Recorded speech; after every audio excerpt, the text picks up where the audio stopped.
২০২৩ সালের জাতীয় চলচ্চিত্র পুরস্কার ঘোষণা করা হয়েছে। এতে সুড়ঙ্গ সিনেমায় অভিনয় করে সেরা অভিনেতা হয়েছেন আফরান নিশো, আর সাঁতাও সিনেমার জন্য সেরা অভিনেত্রী হয়েছেন আইনুন পুতুল। বৃহস্পতিবার রাতে এক প্রজ্ঞাপনে এই তথ্য জানায় তথ্য ও সম্প্রচার মন্ত্রণালয়।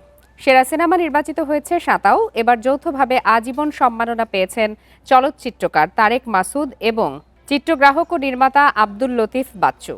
এছাড়াও সাঁতাও সিনেমাটি মোট 4টি ও সুড়ঙ্গ সিনেমা 8 বিভাগে পুরস্কার অর্জন করেছে।